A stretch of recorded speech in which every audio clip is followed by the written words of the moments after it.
Всем здравствуйте. Всех приветствую. Вступительное слово предоставляется первому заместителю министра культуры и духовного развития Республики Саха-Якутия Левочкину Владиславу Валерьевичу. Добрый день, участники запись. Просим отключить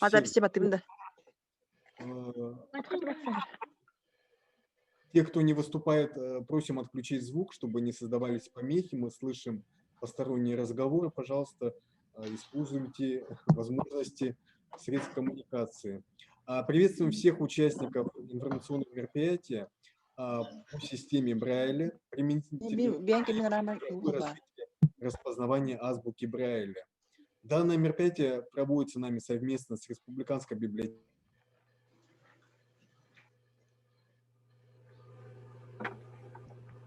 Владислав Валерьевич, у вас звук пропал. Владислав Валерьевич, звук включите, пожалуйста. Спасибо, что сказали. Видимо, кто-то выключил у меня звук. Данное мероприятие проводится нами совместно с Республиканской библиотекой для слепых, согласно поручению заместителя председателя правительства республики Ольги Валерьевны Балабкиной, номер 5716 П4 от 31 декабря 2020 года. В рамках исполнения пункта 7 перечня поручений президента Российской Федерации по итогам пленарного заседания форума автономной некоммерческой организации Агентства стратегических инициатив по продвижению новых проектов от 19 декабря 2020 года. Мероприятие позволит получить актуальную информацию о новинках цифровых адаптивных решений для людей с нарушениями зрения, новом методе распознавания Брайля, а также мобильных средствах для доступа к аудиокнигам и другим информационным ресурсам. Информация будет полезна всем заинтересованным организациям, их представителям, органам исполнительной власти, профессиональным сообществам, организациям, предоставляющим услуги в сфере труда, занятости, социальной защиты, людям с нарушением зрения, библиотекам, учебным и образовательным организациям для слепых и слабовидящих, медицинским организациям, общественным организациям, ассоциациям, НКО и всем заинтересованным гражданам. И я вас информирую, что сегодня присутствуют представители различных министерств и ведомств, Министерства труда и социального развития, Министерства образования, Министерства здравоохранения, Министерства по делам молодежи и социальным коммуникациям, Министерства инноваций, цифрового развития и инфокоммуникативных технологий. Всего заявлено участие 61 участника.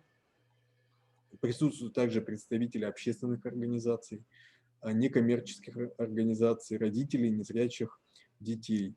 Конечно же, тема очень актуальная. Сегодня мы говорим о той разработке, которая пока еще не имеет аналогов. И, конечно же, мы очень заинтересованы в том, чтобы эта разработка заинтересовала всех, кто работает в этой сфере, всех, кто сталкивается в своих жизненных ситуациях с данными вопросами. Вы знаете о том, что любое обращение в органы государственной власти должно быть рассмотрено, в том числе те обращения, которые могут поступить к нам с использованием шрифта Брайля, поэтому очень важно то, каким образом мы можем наладить работу для того, чтобы отвечать на такие обращения, в том числе в той форме, которая будет воспринята незрячими, слабовидящими людьми. Желаю всем участникам совещания успешного участия и ответа на все интересующие вас вопросы. Спасибо. Спасибо большое, Владислав Валерьевич. Но в первую очередь разрешите мне представиться и вкратце ознакомить вас о деятельности библиотеки, так как многие из присутствующих, возможно, недостаточно осведомлены о деятельности специальной библиотеки. Наша библиотека ориентируется на удовлетворение информационных потребностей незрячих, слабовидящих, инвалидов других категорий, организаций, занимающихся проблемами инвалидов по всей республике. Для этого мы организовываем библиотечные пункты по всей республике, куда рассылаются почтовой связью книги на доступных форматах. Достаточно активно сотрудничаем с разными ведомствами. Это и культурные, социальные, медицинские учреждения. Проводим социокультурные методические мероприятия, нацеленные на наших читателей, на широкую общественность. Издательская деятельность является одним из главных направлений библиотеки. Сегодня книги в нашей библиотеке можно получить на любом носителе и в любом формате. Для того, чтобы понимать общую картину заболеваемости глазных болезней, мы запрашиваем последние статистические данные от разных учреждений. За последние годы наблюдаем увеличение количества людей с различными нарушениями зрения. Конституция РФ гласит о том, что каждому гражданину гарантируется свобода мысли и слова. Каждый незрячий гражданин общества имеет право изъявлять свою волю и желание на доступном формате. В данном случае это шрифт Брайля. Другой вопрос в том, что могут ли ведомства распознать написанный гражданином текст. Как показывает практика, с такой проблемой сталкиваются многие учреждения. К нам часто обращаются по распознаванию брайлевского текста, поступающей корреспонденции от незрячих граждан. Сейчас есть возможность решить данную проблему самостоятельно с помощью сервиса Ангелина Ридер, о котором сегодня пойдет речь. Благодаря этому сервису появилась возможность самостоятельно преобразовать брайлевский текст, не прибегая к услугам третьих лиц. Таким образом сохраняется тайна переписки. Разработал сайт специалист по компьютерному зрению, многодетный отец Илья Оводов из Московской области. Несколько лет назад Илья Оводов и его супруга Ольга взяли под опеку незрячую девочку Ангелину. На тот момент ей было 9 лет. Она уже умела читать и знала брайлевские буквы, хотя только собиралась идти в 1 класс. Специально для нее Илья Оводов разработал программу «Алгоритм» и создал интернет-сервис angelinareader.ru, которая преобразовывает Брайль в обычный буквенный текст. Благодаря этому сервису Ангелина смогла учиться в обычной общеобразовательной школе. Сейчас изобретением Ильи пользуются учителя, родители и студенты. Проект оказался настолько актуальным, что данным сервисом могут пользоваться все ведомства и не только на территории Российской Федерации. Аналогов у сервиса нет в мире. Цифровое решение Ангелина Ридер победило в нескольких конкурсах. Проект был представлен президенту Российской Федерации на форуме «Сильные идеи для нового времени». Давайте сейчас послушаем специалиста библиотеки, заведующего отделом репродуцирования и специальных технологий Германа Максимовича Макарова. Он более подробно расскажет и покажет, как на практике пользоваться данным сервисом. Добрый день, уважаемые коллеги. Надеюсь, меня хорошо слышно, хорошо видно. Прежде чем как начать ознакомление с сервисом Angelina Reader, позвольте мне сделать небольшое вступление и рассказать о самой системе Брайля, для того, чтобы в полной мере понять актуальность проблемы и суть работы данной разработки Angelina Reader. Шрифт Брайля представляет собой комбинацию выпуклых точек на основе шеститочия. Иначе говоря, все буквы, цифры, знаки препинания и в этом шрифте изображаются комбинациями точек, образуя определенную форму, передающих тот или иной знак в буквенном обозначении. Именно поэтому шрифт Брайля по-другому называют рельефно-тактильным шрифтом. Данный шрифт предназначен для чтения письма незрячими и слабовидящими людьми и был придуман в 1824 году 15-летним французом Луи Брайлем. Важно понимать, что система Брайля является единственным способом, дающим основу грамотности человеку с глубокими нарушениями зрения. Звуковые книги это, конечно, хорошо, замечательно, но слушая их, человек не может научиться грамотно писать, то есть он будет писать так, как он слышит. Обладая же навыками чтения письма по Брайлю, незрячий человек во многом упрощает себе жизнь. Он может читать книги, названия лекарства, пользоваться банкоматом, получить качественное образование, специальность. То есть человек полностью уже становится практически независимым от окружающих. Шрифт Брайля способствует не только развитию общей языковой грамотности, но и является средством коммуникации. Это значит, что человек может вести переписку, не прибегая к помощью сторонних лиц, в том числе и в интернете, используя брайлевский дисплей. При этом обучение системе Брайля – это достаточно сложный процесс. Поздно ослепшим людям очень сложно, то есть дается трудно овладеть системой, так как они всю свою сознательную жизнь занимались физическим трудом, и пальцы грубеют, теряют свою чувствительность. Для того, чтобы обучить незрячего ребенка читать и писать по системе Брайля, требуется взаимодействие многих людей, родителей, педагогов и тифлопедагогов. Как я упоминал уже ранее, для обозначения брайлевских букв используется 6 точек, расположенных в 3 ряда и 2 столбца. Для записи символов шрифта Брайля используется специальные принадлежности. Брайлевский прибор, который вы видите на экране, и грифель. И вдавливать точки в бумагу, поскольку читать можно только по выпуклым точкам. Главной особенностью шрифта по системе Брайля считается то, что текст следует писать справа налево, как в арабском письме. Затем лист переворачивается, и написанный текст уже читается слева направо. Для читающего человека точки нумеруются по столбцам слева направо и по строкам сверху вниз. Хочу повториться, рельефно-точный шрифт в системе Брайля является единственным способом для рано ослепших людей научиться писать и читать. Поэтому одной из важных задач является перевод художественной литературы, публицистики или научных работ на язык Брайля.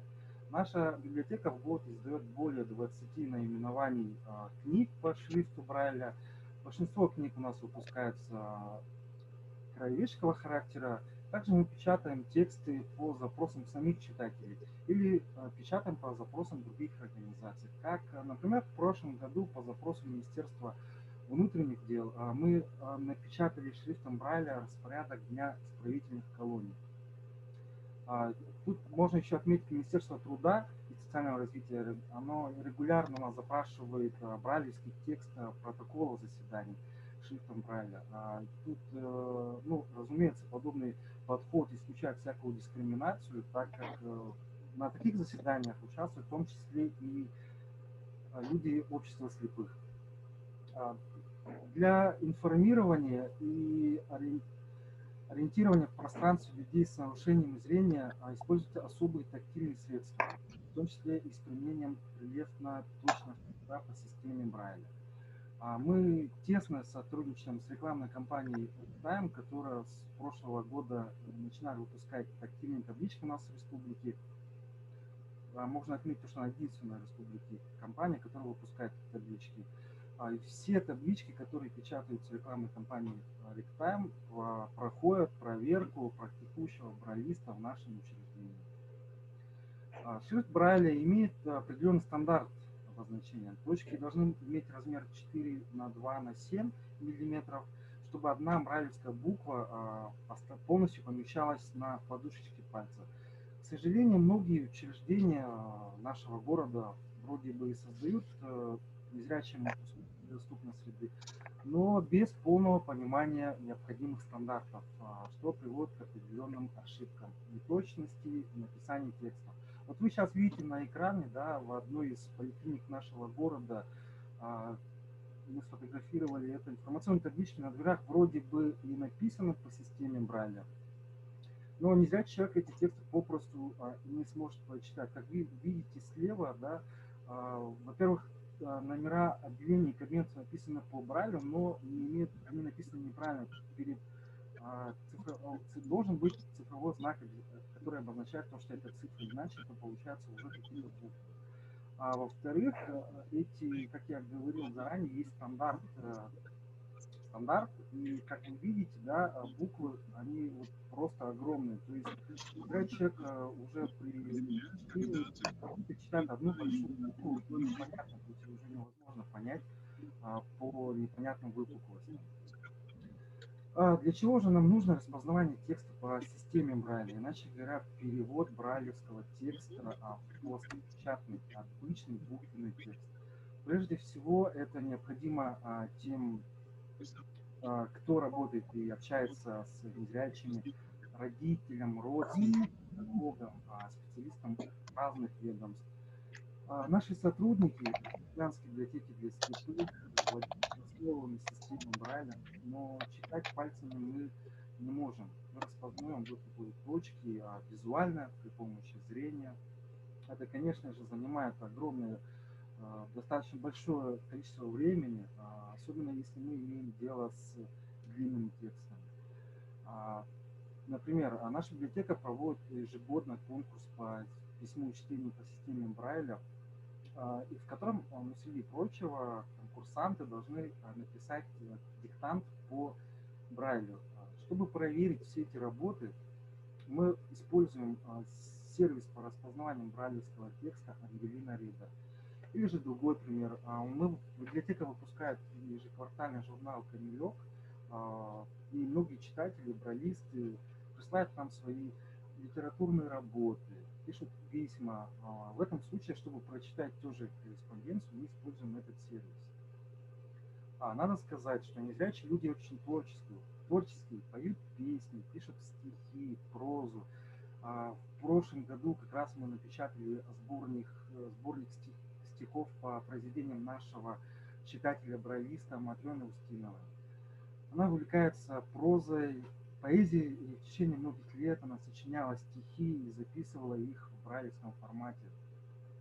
Вот представьте, нам присылают вот такую огромную кипу брайлевских бумаг. Тут даже не брайлевские бумаги, а чистый белый лист брайлевской твердой бумаги, да, а половина была написана в обычном глянцевом журнале. То есть визуально прочитать это очень сложно и занимает очень долгое время. И тут вы понимаете, какой объем работы нам достался. Мы бы сидели с этими бумагами, не знаю, если не неделями, то месяцами. И только благодаря этой системе Ангелины Ридер мы существенно сократили объем работы, соответственно, и сроки выпуска нашего издания. Кроме того, надо понимать, что незрячие люди по понятным причинам сталкиваются с многими жизненными трудностями. Многие активно пишут в различные управления, ведомства, чтобы решать свои проблемы. Если не хотят сохранять тайну переписки, то они уже не обращаются за помощью к третьим лицам, а пишут самостоятельно по выбранному возможностям способу, да, то есть по системе Брайля пишут в инстанции. За прошлый год мы обработали более 20 заявок, запросов по переводу таких писем. Объем работы бывает очень разный. Сейчас я покажу на примере, как работает сама система.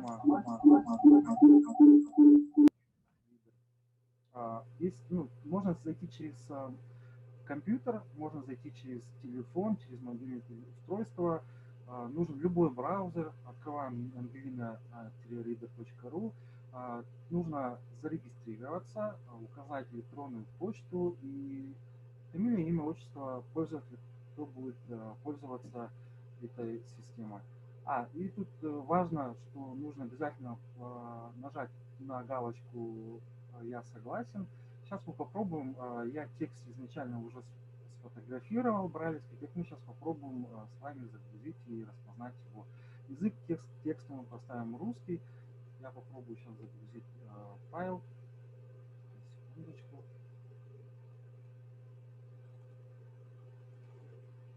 Вот, загружается файл, который изначально уже был. Вот, как вы видите на экране, весь текст, который был написан. Но тут можно, вот смотрите, у нас немножко неудачно было зафотографировано, поэтому вот буквы немножко поверх ушли. И весь текст можно же скачать отсюда, вот этой же страницы, можно скачать и перевести в любой Word, блокнот, или же можно отправить по электронной почте. Также система распознает и английский текст. Также ставим галочку «Я согласен», ставим язык английский. Попробуем сейчас загрузить текст на английском языке. Тут от объема зависит, сколько будет долго он. Вот где-то примерно 10 секунд, он вот пол листа брайлевского перевода уже получается на английский текст. Я думаю, это очень удобно. Даже если какие-то буквы написаны неправильно, он показывает слева, показывает, что какой-то вопрос поставить, да, или что-то. Но, в принципе, можно, это очень упрощает работу, нашу работу очень упрощает. Также он читает, то есть не только буквы он читает, он и все символы, которые есть, он распознает. Как вы видите, да, тоже скобочки, 2, плюс, равно, то есть это математические задачи, которые тоже можно легко распознать через эту саму систему. Если у вас, конечно, есть вопросы, пожалуйста, задавайте вопросы. Можете написать их в чат. Я сейчас посмотрю чат. Сейчас у нас еще идет демонстрация по YouTube. Сейчас посмотрим еще. Тут вопрос пришел, да. Да, система абсолютно бесплатная. То есть любой человек может зайти. Нужен только интернет и все под рукой, какое-то устройство, которое может... Да. Есть еще вопросы, да? А у нас на YouTube нету вопросов. На YouTube у нас вопросов нет. Но если будут вопросы, вы можете писать. Наш специалист будем отвечать, значит, по чату. У меня на этом все. Спасибо. Екатерина Семеновна.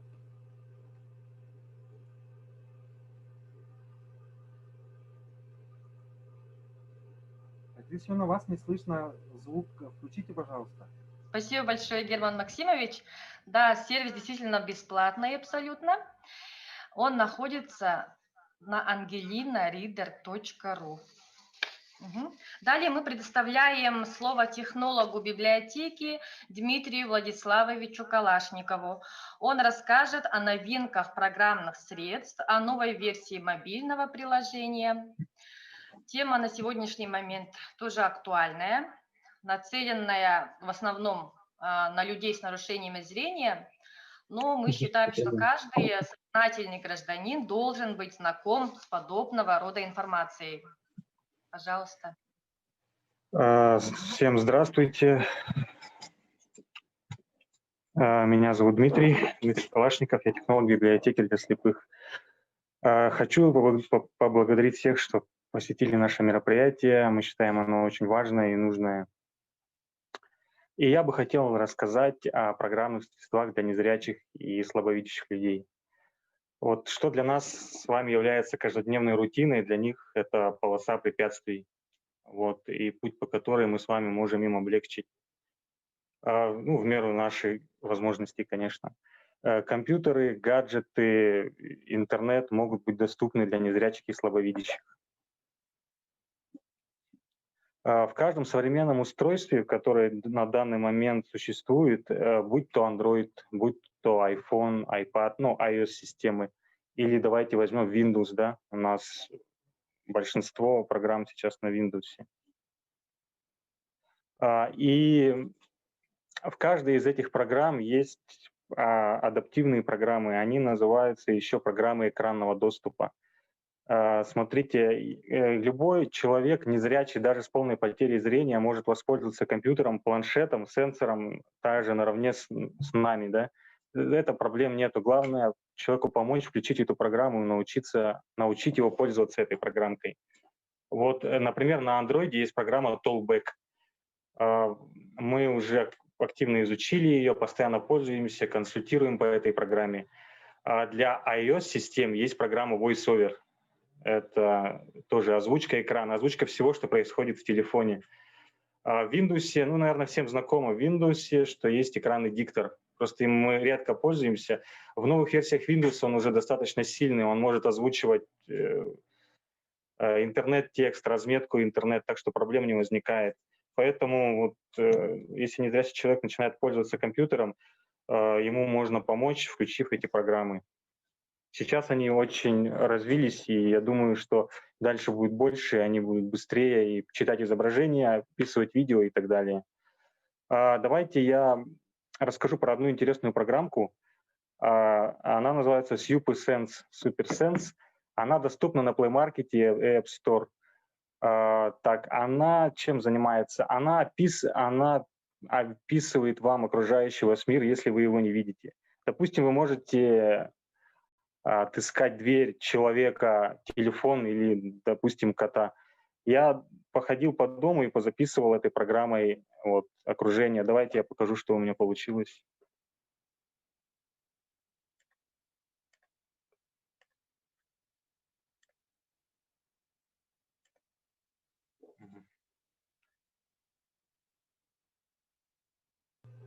Дима, звука нету.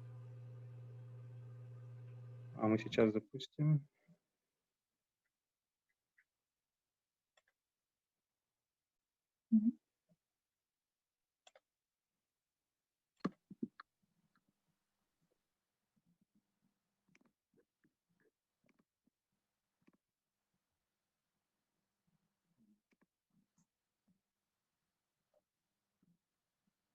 Flooring environment. Please scan around. Door. Footwear.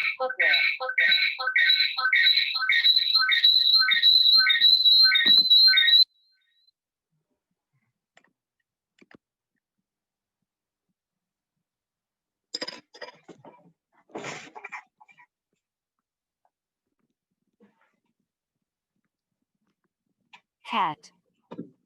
Cat. Cat. Computer monitor. Book. Computer mouse. Computer keyboard. Refrigerator. Chair. Chair. Light switch.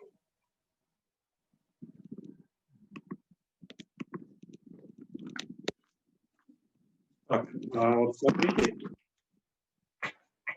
Программа пока не озвучена.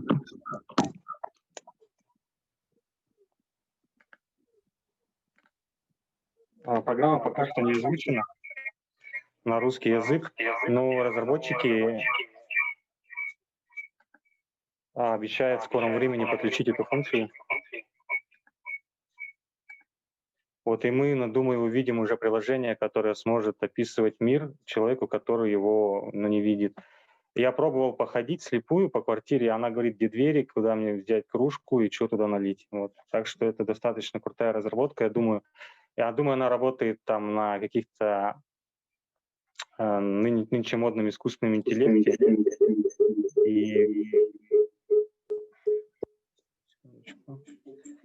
И я думаю, что она будет развиваться достаточно активно, и мы увидим что-то более стоящее и на русском языке, но я надеюсь. Давайте я сейчас опишу еще одну программу. Это наша программа. Она называется «Аудиокниги РБС». Некоторые уже знают про нее, но мы ее запустили год назад. Да. Но давайте, чтобы рассказать, перед чем рассказать об особенностях, я начну, как все начиналось. Мы специальная библиотека, и мы можем распространять аудиокниги для наших читателей. У нас особый статус как бы. И эти аудиокниги защищены законодательством и зашифрованы. И поэтому мы их могли распространять только через специальные тифло-флеш-плееры. Вы представляете, человек берет флешку у нас, везет ее к себе домой и слушает на тифло-флеш-плеере. Логистика по доставке таких книг, особенно в удаленные районы, даже в лучшие времена совсем не оптимальная, да. И вот было принято решение создать мобильное приложение, чтобы через смартфон наши книги могли услышать люди. Так, в 2019 мы запустились, и вот спустя год работы у нас готова вторая версия, которую я вам сегодня покажу. Первый раз вот вы ее увидите. Даже на Play Market еще ее нету, она появится только через неделю. Так, у нас там книг порядка 1000, 240 человек у нас зарегистрировано. Это было на конец октября. Сейчас уже почти 300 человек.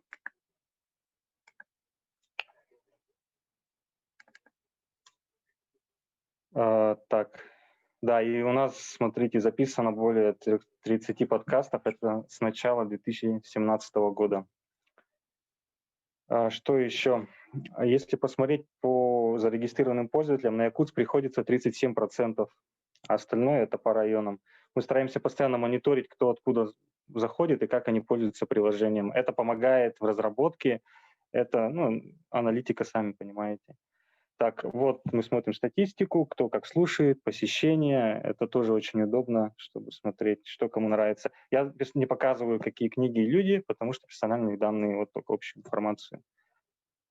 Так, вот также мы мониторим, кто за сколько дней зашел в приложение, послушал. Вот мы можем посмотреть за день, у нас 13 человек, за 7 дней 54 человека. Не так уж и много, но учитывая то, что всего 3500 людей незрячих, слабовидящих по республике, мне кажется, неплохой результат. Я думаю, будет расти, потому что интернет развивается, приложения более теснее и теснее с нами становятся, и люди более лучше начинают понимать, как пользоваться компьютером, телефоном. Незрячие, слабовидящие уже хорошо ориентируются, лучше многих зрячих, можно заметить. Так. Вот смотрите, мы собрали обратную связь с наших читателей и решили все-таки обновиться до хорошего функционала. И теперь у нас уже есть офлайн прослушивание, у нас есть уведомления о новостях, у нас есть афиша в приложении. Ну как афиша, это обычные уведомления, но это все-таки удобно. Человек в приложении получает информацию сразу же из библиотеки в тот момент, когда мы хотим ему показать. Вот он уже не заходит куда-то, чтобы ее найти. Так, еще мы обновили плеер. Люди хотели, чтобы были перемотки, удобные функции, там, убрали некоторые ошибки. Но это тоже все увидите. Так, ну вот давайте я покажу вам вторую версию программы.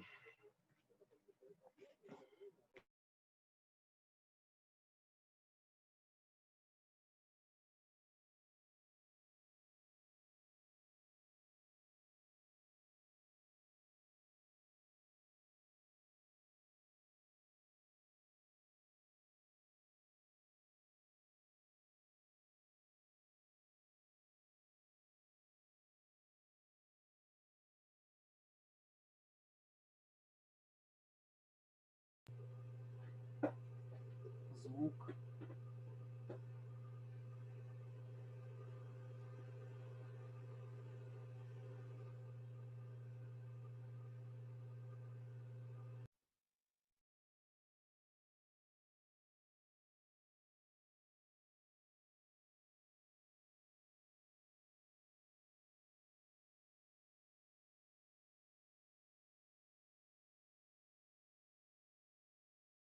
Функция TalkBack включена. Рабочий стол MIUI. Показан регулятор гром. Аудиокниги RBS. Рабочий. Аудиокниги RBS. Главный экран. Аудиокниги RBS. Регулятор громкость. Поиск по книгам. Новинки. Подкасты RBS. Избранные. Настройки. Информация. Коснитесь. Поиск по книгам. Коснитесь дважды, чтобы. Аудиокниги. Поле поиска книги, окно Show in alphabet. Symbol keyboard. Show in symbol. 2, 2. 41, 0, 0. 2, 0, 0. Поиск по запросу. Загрузка данных. Аудиокниги. Вот смотрите, я вначале показываю, как можно пользоваться программой для озвучки телефона. Она называется TalkBack. Аудиокниги RBS.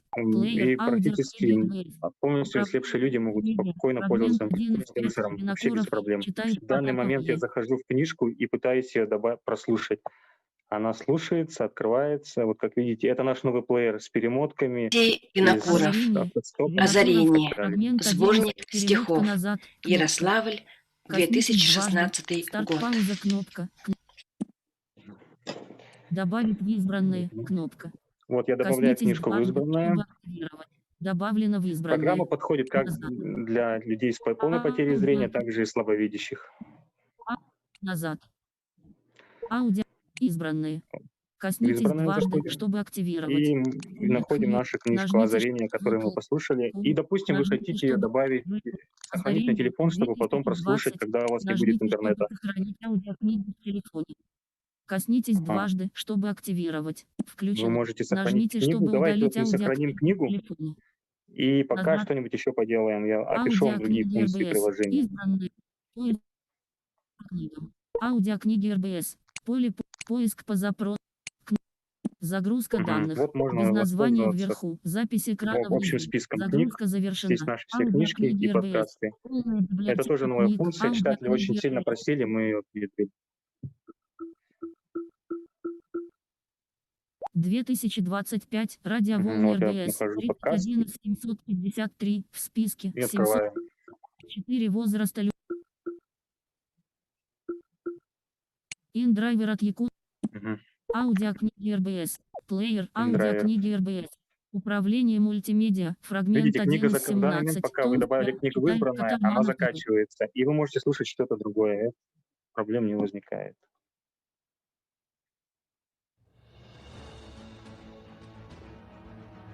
Арсен Томский.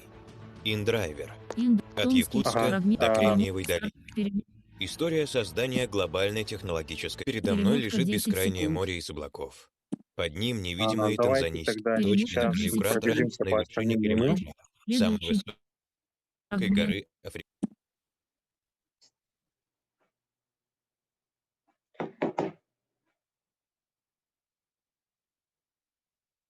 Автостоп подключен. Автостоп 30 минут. Кнопка. Автостоп 1 час. Кнопка. Коснитесь дважды. Мгм. Часть Программа кажется немножко пестрой местами, но это очень удобный функционал для наших читателей. Назад. Коснитесь новинки. Загрузка данных. Мгм. Аудиокнига. Смотрите, наверное, я не буду так много времени отнимать на описание приложения. Мы публикуем это приложение в Play Market где-то через неделю. Мы хотим во второй половине января все уже закончить и рассказать нашим читателям, что все обновилось, и они могут пользоваться тем, чем они так хотели, новым функционалом. И я бы хотел...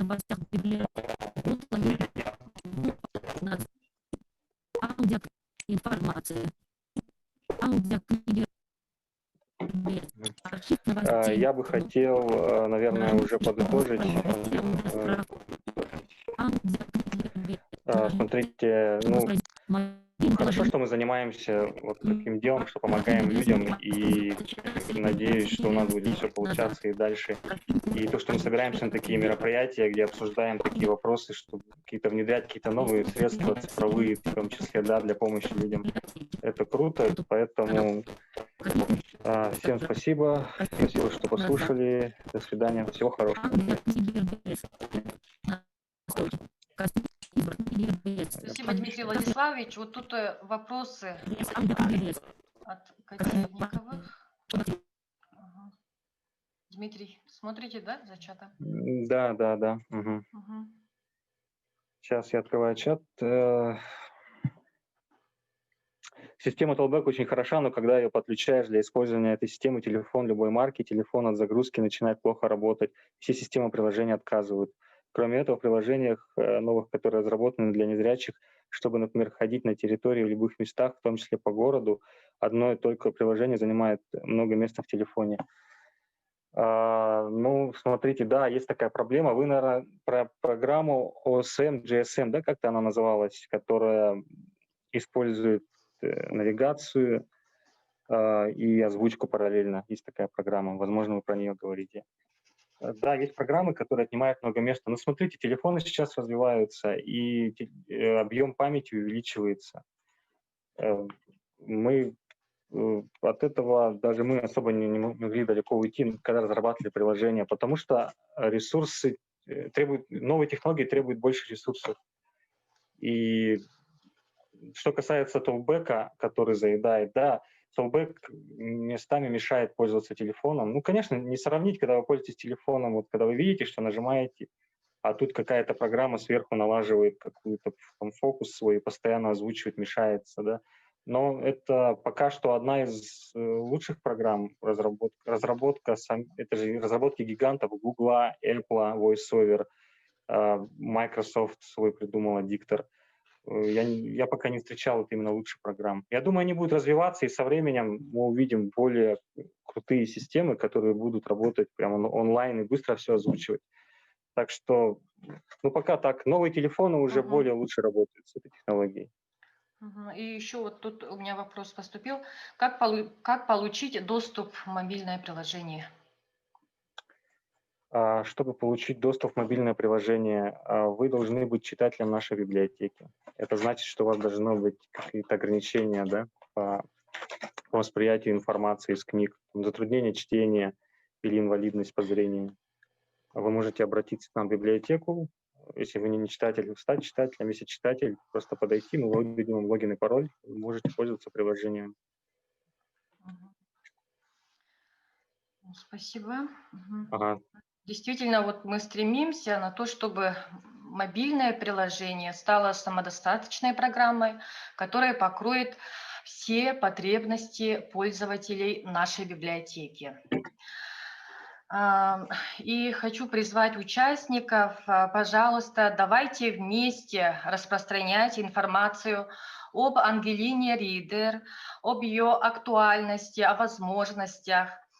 Также на этом наше информационное мероприятие завершается. Если у кого предложения, может, возникли дополнительные вопросы, можете подключить микрофон. Да, здравствуйте всем. Можно вопрос? У меня вопрос Да, к Дмитрию, наверное. Я вот представляю IT-парк и также являюсь членом IT-сообщества Якутии. Вот мне вопрос такой, кто вот именно является непосредственным разработчиком данного приложения, да, вот последнего, которое вы показывали. Это вы сами, да, занимаетесь разработкой? Знаете, я, наверное, половину я разрабатываю, скажем так. Я, наверное, продукт-менеджер, как говорится. Я бэкэнд, на мне в основном бэкэнд, книги, разумеется, и часть по API, да, связь с фронтом. Фронт в основном делает другой человек. Это как бы приглашенный разработчик. Это совместная, понимаете, это совместная работа, как бы моя, вот библиотекарей наших тоже, все помогают, все работаем. Мы подготавливаем книги к публикации приложения, мы что там немножко меняем структуру. Вот. Иногда приглашаем еще других разработчиков, допустим, чтобы правильно организовать хранение книг на телефоне, чтобы их нельзя было скачать, потому что это не просто MP3, который там можно скачать, нужно, чтобы они хранились правильно и не сохранялись как обычный MP3, допустим. Такие нюансы бывают. Поэтому вот я, наверное, за бэкэнд только. А это не на Android студия сделано, на каком языке написан бэкэнд? На Java. И бэк у нас Firebase. Firebase. Понятно.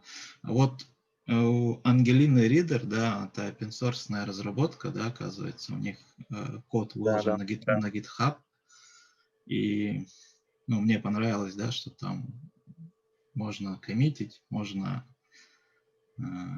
свои, да, pull-реквесты делать, и в то же самое вы на самом деле могли для своей разработки сделать, то есть выложить, да, свою работу на GitHub, чтобы наши там любой желающий наш разработчик, что мы там можем, например, если выложите, распространить информацию в сообществе, и чтобы там любой желающий программист там мог посмотреть ваш код, может там какие-то свои предложения, какие-то исправления, какие-то улучшения мог предложить. Я думаю, это... Да, обсудим, посоветуемся. Думаю, да, GitHub. Я, если честно, GitHub Ангелины Ридер открыл, но еще не посмотрел. Да. Вот у меня вот, да, такое предложение, чтобы мы могли больше их там коммитить. Ага, спасибо. Спасибо за предложение. Мы обязательно рассмотрим. Спасибо. Ага. Еще есть у кого-нибудь вопросы, предложения?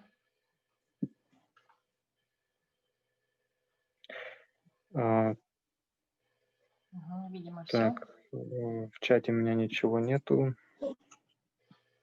На Ютубе у нас тоже ничего нету. Так, Оксана Алексеевна, да, пишет, для наших родителей можно подробно скинуть информацию. Да, обязательно скинем подробную информацию. Так, всем спасибо, всех благодарим. Если у вас возникнут какие-либо вопросы, предложения, вы всегда можете к нам обратиться по всем каналам. Спасибо вам всем. До свидания, до новых встреч. До свидания.